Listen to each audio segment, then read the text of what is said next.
أعوذ بالله من الشيطان الرجيم. بسم الله الرحمن الرحيم.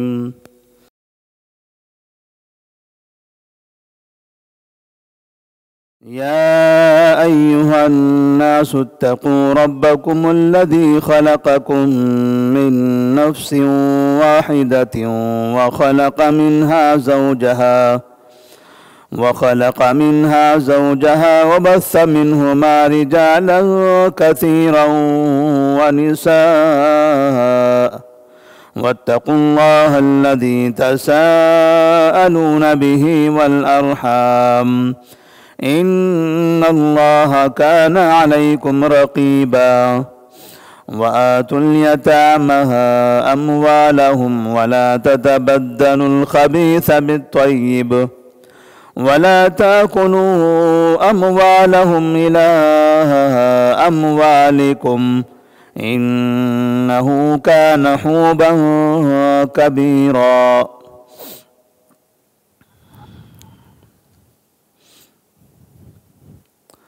سورہ نساء آیت نمبر 1 اور 2. قرآن مجید کی ترتیب کے اعتبار سے سورہ فاتحہ، سورہ بقرہ، سورہ آل عمران کے بعد یہ چوتھی سورہ ہے. اس سورہ کو سورۃ النساء کہا جاتا ہے. نساء کا مطلب ہوتا ہے عورتیں. یہ امرأتن کی جمع ہے. اللہ تبارک و تعالیٰ نے اس سورہ میں عورتوں کے بہت سے مسائل بیان فرمائے ہیں، جس میں ان کی وراثت کا مسئلہ، ان کے نکاح اور طلاق کے مسائل اور ان کے حقوق کے مسائل، مالی معاملات، اس کے علاوہ بھی اور بھی کئی مسائل اس کے اندر موجود ہیں. لیکن ابتدائی طور پر عورتوں کے مسائل اس میں کچھ زیادہ ہیں، تو اسی لیے اس سورہ کو سورۃ النساء کہا جاتا ہے. جیسے ہی یہ سورہ شروع ہوتی ہے تو اللہ تبارک و تعالی سب سے پہلے انسانوں کو تقوی کا حکم دیتا ہے. اللہ سے ڈرو، اپنے رب سے ڈرو. اور اپنے رب سے ڈرنے کا حکم یہ صرف مومنین کو نہیں دیا جا رہا ہے، تمام انسانوں کو. اس لیے کہ انسانی معاملات کا اچھا ہونا یہ ہر مذہب میں ضروری ہے. چاہے کسی بھی مذہب کے لوگ ہوں، ایک مرد ایک عورت کے ساتھ اچھا برتاؤ کرے، آدمی عورت کے حقوق کی ادائیگی کرے اور کوئی کسی پر ظلم نہ کرے، یہ سب کے لیے ضروری ہے. اور خاص طور پر اللہ تبارک و تعالیٰ نے جب یا ایھا الناس، اے لوگو، یہ کہہ کر خطاب فرمایا تو اس میں مسلمان اور کافر سب شامل ہیں. لیکن خاص طور پر مومنین وہ زیادہ مخاطب ہیں، اس لیے کہ مومنین ہی ہیں جو اللہ تبارک و تعالیٰ کے اس کلام کو قبول کرتے ہیں. تو اللہ تبارک و تعالیٰ نے پہلی آیت میں 2 مرتبہ تقوی کا حکم دیا. پہلے عبادت کے سلسلے میں، اللہ کی عبادت کے سلسلے میں، اور دوسری مرتبہ انسانی رشتہ داری معاملات کے سلسلے میں، کہ اللہ کی عبادت کے سلسلے میں بھی آپ کو اللہ سے ڈرنا ہے، کہیں ایسا نہ ہو کہ اس میں کوتاہی ہو جائے. اور انسانی معاملات کے سلسلے میں بھی تم کو اللہ سے ڈرنا ہے، کہیں ایسا نہ ہو کہ انسانی تعامل میں، تعلقات میں، لین دین میں، ایک دوسرے کے حقوق کی ادائیگی میں تم سے کوتاہی ہو جائے. تو وہاں پر بھی اللہ تبارک و تعالیٰ سے ڈرو. اور جس طرح سے اللہ تبارک و تعالیٰ نے یہاں پر اللہ تبارک و تعالیٰ کی وحدانیت کا ذکر کیا، وہیں اسی کے تھوڑا سا آگے تمام انسانوں کے ایک انسان سے پیدا ہونے کا ذکر کیا، تاکہ لوگوں کے درمیان میں پیار، اتحاد، اتفاق، ایک دوسرے کا احترام باقی رہے، ایک دوسرے کے درمیان جو نفرت ہے وہ ختم ہو جائے۔ پھر اس کے بعد دوسری آیت میں اللہ تبارک و تعالیٰ فرماتے ہیں، جو آج کے اس تفسیر کا ہمارا موضوع ہے، وَآتُوا الْيَتَامَىٰ أَمْوَالَهُمْ، اور تم یتیموں کو ان کا مال دے دو۔ یتیموں کو ان کا مال جو ہمارے قبضے میں ہے، ان کے باپ کے مرنے کے بعد سے ان کے حوالے کرنے کا حکم دیا جا رہا ہے۔ جب سورہ نساء کی دوسری آیت شروع ہوتی ہے تو اس میں یہاں سے تقریباً 6 آیتوں میں مسلسل کمزوروں کے حقوق کی ادائیگی کا ذکر ہوتا ہے، اور جب ان کمزوروں کے حقوق کی ادائیگی کا ذکر ہوا تو سب سے پہلے یتیم کا ذکر ہوا، اور حقوق میں کسی حق کا ذکر ہوا ہے تو وہ مالی حق کا، کیونکہ ایک یتیم کمزور ہوتا ہے، دوسرے وہ عمر میں چھوٹا ہوتا ہے، تیسرے اس کا کوئی سہارا نہیں ہوتا، اس کا کوئی بڑا ذمہ دار نہیں ہوتا ہے کہ جو اس کے مال کی حفاظت کر سکے۔ باپ مر گیا، باپ کا انتقال ہو چکا ہوتا ہے، اور پھر یتیم کا جو مال ہوتا ہے وہ حقیقت میں اس کے چچا یا اس کے ماموں ایسے دوسرے رشتہ داروں کے ہاتھوں میں ہوتا ہے، جس پر اسے اعتماد ہوتا ہے کہ یہ میرے ساتھ اچھا برتاؤ کریں گے۔ اگر وہ جس پر اعتماد ہو وہی دھوکہ دینے لگے، وہی دغا کر جائیں، تو ایسی صورت میں یتیم کو بڑی تکلیف ہوتی ہے، اور یتیم کے مال کی حقیقت اس کے جو قریبی لوگ ہیں، جو سرپرست ہیں، ان کو زیادہ سمجھ میں آتی، زیادہ معلوم ہوتی ہے، اسی لیے خاص طور پر ان سے خطاب کیا جا رہا ہے، وَآتُوا الْيَتَامَىٰ أَمْوَالَهُمْ۔ یتامہ یتیم کی جمع ہے، اور یتیم کہتے ہیں مَن مَاتَ أَبُوهُ وَهُوَ صَغِيرٌ لَمْ يَبْلُغْ، ایسا بچہ کہ بلوغت سے پہلے اس کے باپ کا انتقال ہو گیا،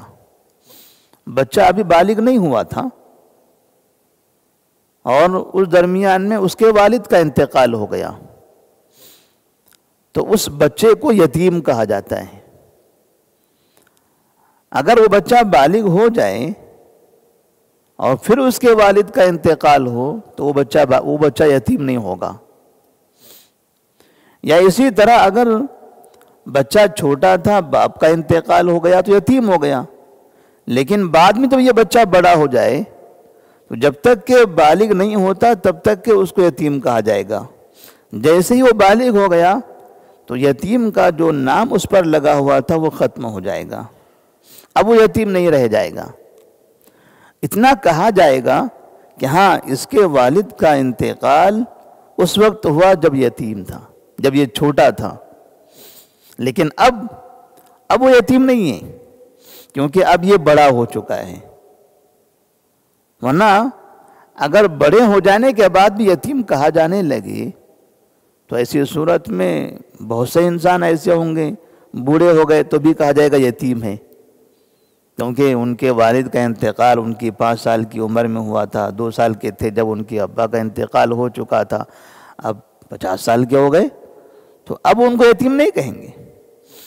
جب اس عمر تک محدود اندر رہیں گے تب تک کہ ان کو یتیم کہا جائے گا، اس عمر سے آگے چلے گئے اب یتیم کا اطلاق اس کے اوپر نہیں ہوگا۔ نبی صلی اللہ علیہ وسلم فرماتے ہیں لا یتما بعد احتلام، بلوغت کے بعد یتیمی ختم، بلوغت کے بعد یتیمی ختم۔ نبی کریم صلی اللہ علیہ وسلم کو یتیم کہا جاتا ہے۔ آپ کو یتیم کہا نہیں جاتا ہے کہ آپ یتیم پیدا ہوئے، آپ یتیم پیدا ہوئے۔ وہ اس طرح سے کہ آپ صلی اللہ علیہ وسلم کی پیدائش سے پہلے ہی آپ کے والد کا انتقال ہو گیا۔ تو اگر بچے کے پیدا ہونے سے پہلے باپ کا انتقال ہو جائے تب بھی وہ بچہ یتیم کہلائے گا۔ نبی کریم صلی اللہ علیہ وسلم جب ماں کے پیٹ میں تھے تو آپ کے والد عبداللہ ملک شام کی طرف تجارت کے لیے گئے تھے، واپسی میں ان کا انتقال ہو گیا، اور ادھر مکہ میں آپ صلی اللہ علیہ وسلم کی پیدائش ہو گئی۔ تو آپ نے اپنے والد کو دیکھا ہی نہیں ہے، تو اس طرح سے آپ نے یتیمی کی زندگی گزاری۔ تو آپ کے دادا آپ کے سرپرست تھے عبد المطلب، انہوں نے آپ کو سنبھالا 8 سال کی عمر تک۔ پھر ان کے بعد آپ کے چچا ابو طالب آپ کے سرپرست بنے، بلوغت تک بھی وہی سرپرست رہے، اور بلوغت کے بعد جہاں اب سرپرستی کی ضرورت نہیں رہتی ہے عام طور پر، تب بھی وہاں ابو طالب آپ کا ساتھ دیتے رہے، یہاں تک کہ ابو طالب کا انتقال ہو گیا، اور نبی کریم صلی اللہ علیہ وسلم 50 سال کی عمر تک پہنچ گئے تھے جب تک کہ ابو طالب آپ کا ساتھ دیتے تھے۔ تو اللہ تبارک و تعالی خاص طور پر یتیموں کے مال کی حفاظت کا حکم دیتا ہے کہ اگر کسی بچے کے باپ کا انتقال ہو گیا اور باپ کا مال موجود تھا، اس کی وراثت، اس کا گھر، اس کی جائیداد، اب اس بچے کے چچا نے اس کو رکھ لیا یا اس کے ماموں نے رکھ لیا، تو اس بچے کے مال کی اب اس کو حفاظت کرنی ہے، اس کا گھر، اس کا پیسہ، اس کی گاڑیاں، جو بھی اس کا سامان ہے اس کی حفاظت کریں۔ جب یہ بچہ بڑا ہو جائے، بلوغت کے قریب پہنچے اور شعور آ جائے اس کو، یا بالغ ہو جائے، اچھا شعور آ جائے کہ اب اس کے ہاتھ میں چابی دے دیں گے تو یہ صحیح سنبھال سکے گا، یہ ضائع نہیں کرے گا، تب ایسی حالت دیکھ کر اب ان کے سرپرستوں سے خطاب کیا جا رہا ہے کہ آپ ان کا مال ان کو دے دو۔ وَآتُوا الْيَتَامَ أَمْوَالَهُمْ، یتیموں کو ان کا مال دے دو۔ وَلَا تَتَبَدَّلُوا الْخَبِيثَ بِالطَّيِّبِ، اور تم پاک مال کے بدلے میں ناپاک اور خبیث مال نہ لو۔ ایسے ہوتا تھا پہلے زمانہ جاہلیت میں، بات زمانہ جاہلیت کی آتی ہے تفسیر میں کہ زمانہ جاہلیت میں ایسے ہوتا تھا، تو اللہ تبارک و تعالیٰ نے اس کے رد میں یہ آیت نازل فرمائی۔ لیکن وہ زمانہ جاہلیت والا معاملہ اب مسلمانوں کے درمیان میں ہوتا ہے، تو اللہ نے یہاں جو اشارہ کیا ہے ان لوگوں کی طرف کہ وَلَا تَتَبَدَّلُوا الْخَبِيثَ بِالطَّيِّبِ، تم پاک مال کے بدلے میں خبیث مال نہ لو۔ یعنی اگر کوئی یتیم ہے، اس کا مال ہے، ایک 3 سال 4 سال 5 سال یا 10 سال ہمیں بچے کو سنبھالنا پڑا، سنبھالتے سنبھالتے ہم نے اس بچے کے باپ نے جو مال چھوڑا تھا وہ مال اپنے قبضے میں رکھا، اس کی حفاظت کی، اور جب اس کو شعور آنے کے بعد دینے کی باری آئی تو اس میں سے آدھا خود رکھ لیا، آدھا دے دیا، اور یہ کہہ دیا کہ اتنا ہی تھا تمہارے باپ کا۔ بچے کو تو پتہ نہیں کتنا تھا، بچہ اس کو محسوس نہیں ہوتا تھا، یہ مال، یہ دولت، اس کا حساب وہ نہیں جانتا تھا، تو اس نے پہلے ہی مال میں کچھ ہیرا پھیری کر دی، کچھ زمین ہے، کچھ گھر ہے یا گاڑیاں ہیں یا بیلنس ہے، تجارتی سامان ہے، تھوڑا سا ادھر ادھر کر دیا، آدھا اپنی طرف کھینچ لیا، اور جب اب اس نے مانگا تو اس کو آدھا مال دے دیا یا 70% دے دیا، تھوڑا سا 30% رکھ لیا۔ تو جو دیا وہ پاک مال، کیونکہ اس کا حق ہے، وہ اس کا تھا، اس کے پاس چلا گیا۔ جو سرپرست نے لیا وہ ناپاک مال، وہ خبیث مال۔ کیوں؟ اس لیے کہ اس مال کا یہ حقدار نہیں تھا۔ مال تو حلال کا تھا وہ، لیکن اس کے پاس آنے سے وہ مال اس کے لیے حرام ہو گیا، وہ مال اس کے لیے حرام ہو گیا۔ جیسے ایک آدمی ہے، اس کے پاس اس کے جیب میں 1000 روپیہ ہے، اس نے کمایا، محنت کیا، اس کو 1000 روپیہ مل گیا۔ اگر کوئی شخص جائے اس کے جیب سے چوری کر لے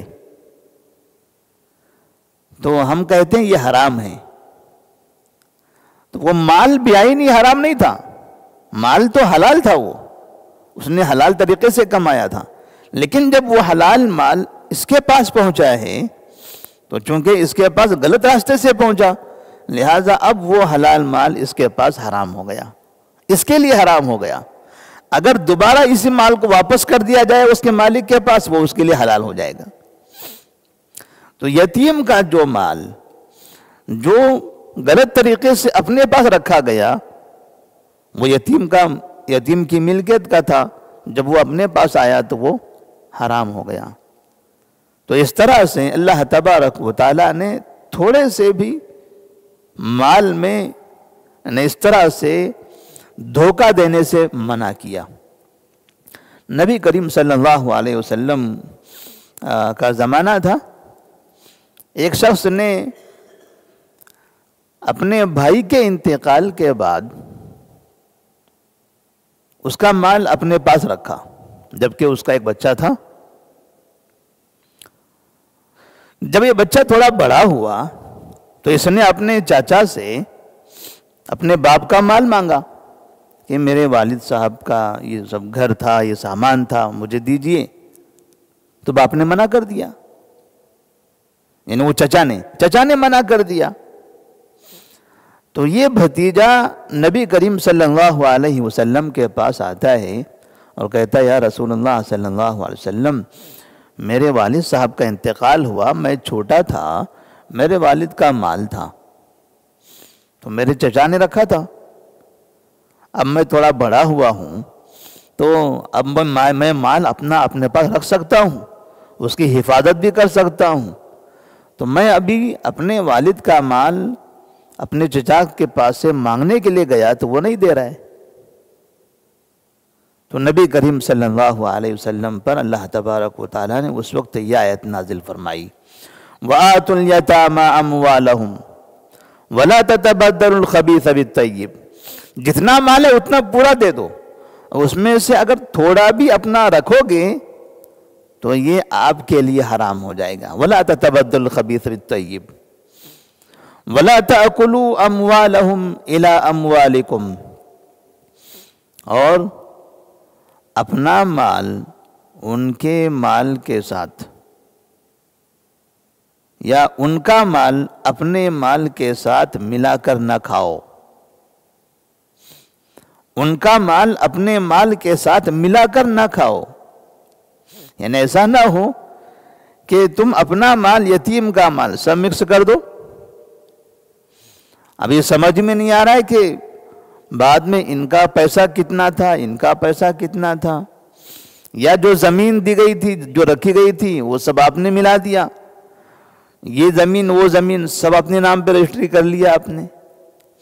جو گھر تھا سارا گھر ایک طرف ایک کر دیا، یہاں بھی رہ رہے ہیں وہاں بھی رہ رہے ہیں، یہاں تک کہ لوگوں کو ابھی تفریق سمجھ میں نہیں آ رہی ہے کہ اس میں حساب کیسے کریں گے، کیسے فرق کیا جائے گا یتیم کے مال میں اور اس کے مال میں۔ تو اس میں دھوکہ ہے، بعد میں جب یتیم بڑا ہو جائے گا اور وہ مانگنے لگے گا تو پھر یہ تفریق کرنا مشکل ہو جائے گا۔ لہذا ان کا مال اپنے مال کے ساتھ ملا کر کھانے سے منع کیا گیا کہ اس کو الگ کرو۔ جب یہ آیت نازل ہوئی تو صحابہ رضی اللہ تعالی عنہم میں سے جن کے پاس یتیم بچے ہوا کرتے تھے تو وہ گھر گئے، اور گھر جانے کے بعد انہوں نے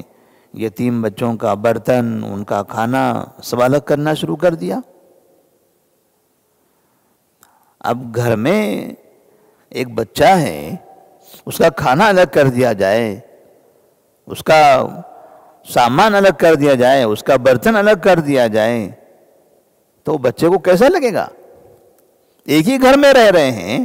یہ بچے الگ کھا رہے ہیں، وہ بچہ الگ کھا رہا ہے، یہ بچے الگ بیٹھے ہوئے ہیں، وہ بچہ الگ بیٹھا ہوا ہے۔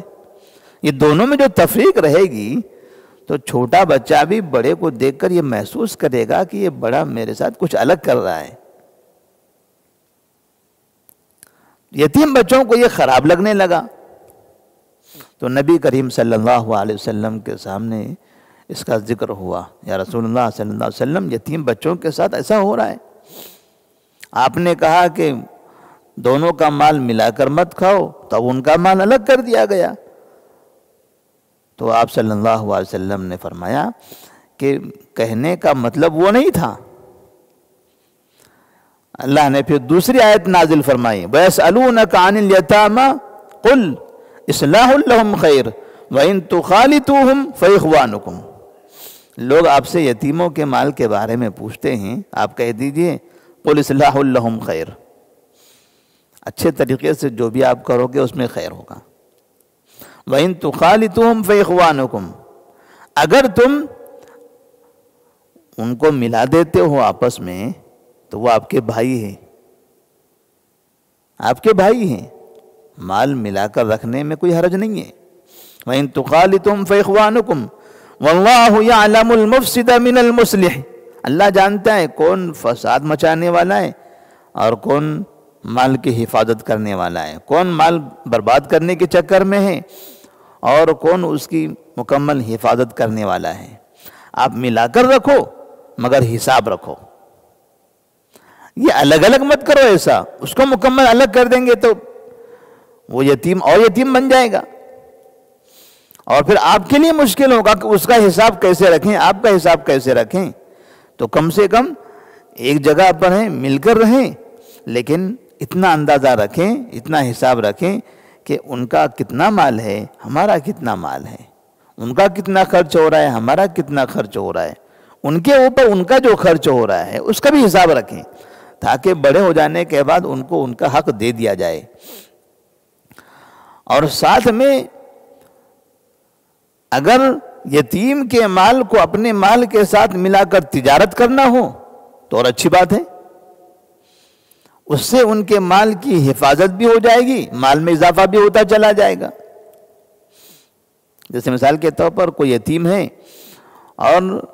اس کے والد صاحب نے انتقال سے پہلے کوئی دکان چھوڑ دیا، کہیں دکان تھی اس کے والد کی، والد کا انتقال ہو گیا، یتیم بچہ ہے، اب چچا نے وہ دکان اپنے پاس رکھ لی، اس دکان میں اس نے سامان جو پہلے سے موجود تھا اس کو سیل کیا، اور جب ضرورت پڑی تو اور اپنی طرف سے کچھ مال اس میں اضافہ کر دیا۔ اب جو اضافہ کیا اپنی طرف سے اس کا حساب الگ رکھا، اب جو اس کا اصلی مال ہے اب وہ کیسے سیل ہوتا ہے، کتنا اس کا فائدہ ہو رہا ہے، پھر اس مال کے ذریعے پھر نیا مال لا رہا ہے۔ تو اس طرح اگر وہ اس مال کو بڑھاتا ہے اور پھر کبھی ضرورت پڑی تو اپنی طرف سے کچھ پیسہ اس میں ایڈ کر دیتا ہے تو ایسی صورت میں اچھی بات ہے۔ یہاں مقصد یہ ہے کہ یتیم کا جو مال ہے اس کے باپ نے جو چھوڑا تھا اس مال کو بڑھانا ہے، اس مال کی حفاظت کرنا ہے، کیونکہ اس کو چھوڑ دیا جائے گا ایسے ہی بند تالا لگا دیا جائے گا تو مال خراب ہو جائے گا، نقصان ہو جائے گا اس کا۔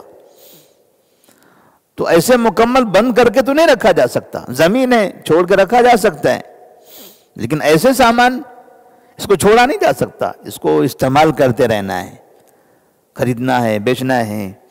تو اس طرح اگر وہ خریدتا بیچتا رہتا ہے، اس کے مال کو بیچنے کے بعد جو منافع آتا ہے پھر اس سے خریدتا ہے، پھر جو منافع ہے پھر اس سے خریدے، تو اس طرح مال میں اضافہ ہوتا چلا جائے گا۔ اللہ تبارک و تعالیٰ نے اس کی اجازت دی ہے، کیونکہ یہ یتیم کا اس میں فائدہ ہے۔ تو یتیم کے فائدے کا کام کرو، نقصان کا کام مت کرو، یتیم کو فائدہ پہنچانے کا کام کرو، یتیم کو نقصان پہنچانے کا کام نہ کرو۔ نبی کریم صلی اللہ علیہ وسلم اسی لیے فرماتے ہیں ما من بیت فی المسلمین فیہ یتیم یحسن الیہ یا خیر بیت من المسلمین خیر بیت من المسلمین فیہ یتیم یحسن الیہ، مسلمانوں میں سب سے بہترین گھر وہ گھر ہے جس میں کوئی یتیم ہو اور اس کی اچھی نگرانی کی جا رہی ہو، اس کے ساتھ اچھا سلوک کیا جا رہا ہو۔ وَشَرُّ بَيْتٍ فِي الْمُسْلِمِينَ وَشَرُّ بَيْتٍ مِّنَ الْمُسْلِمِينَ فِيهِ يَتِيمٌ يُسَاءُ إِلَيْهِ، اور مسلمانوں میں سب سے برا گھر وہ گھر ہے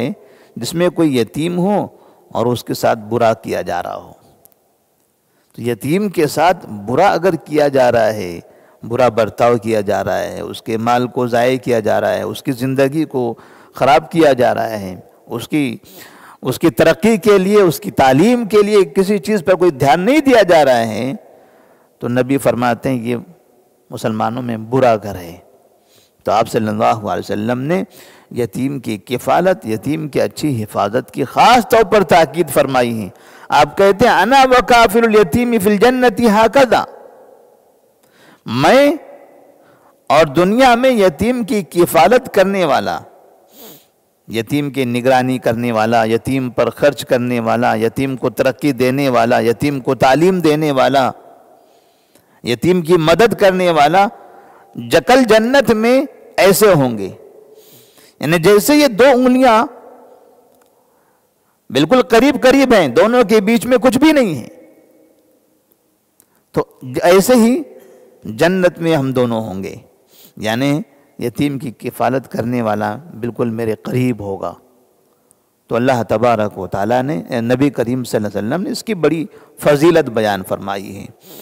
وَلَا تَأْكُلُوا أَمْوَالَهُمْ إِلَىٰ أَمْوَالِكُمْ إِنَّهُ كَانَ حُوبًا كَبِيرًا، اور یتیم کا مال کھانا یہ بہت بڑا گناہ ہے۔ إِنَّهُ كَانَ حُوبًا كَبِيرًا، یہ بہت بڑا گناہ ہے۔ تو اس آیت میں اللہ تبارک و تعالیٰ نے یتیم کے مال کی حفاظت کرنے کا حکم دیا، ان کے حقوق کی ادائیگی کا حکم دیا، اور یتیم کے مال کو کھانے کو حرام، خبیث اور ایک بڑا گناہ بتایا ہے۔ اللہ تبارک و تعالیٰ سے دعا ہے، اللہ تبارک و تعالیٰ ہم تمام مسلمانوں کو یتیموں کا خاص خیال کرنے کی توفیق عطا فرمائے، لوگوں کے حقوق کی ادائیگی کی توفیق عطا فرمائے، حقوق میں پامالی سے ہم سب کی حفاظت فرمائے۔ السلام علیکم ورحمۃ اللہ وبرکاتہ۔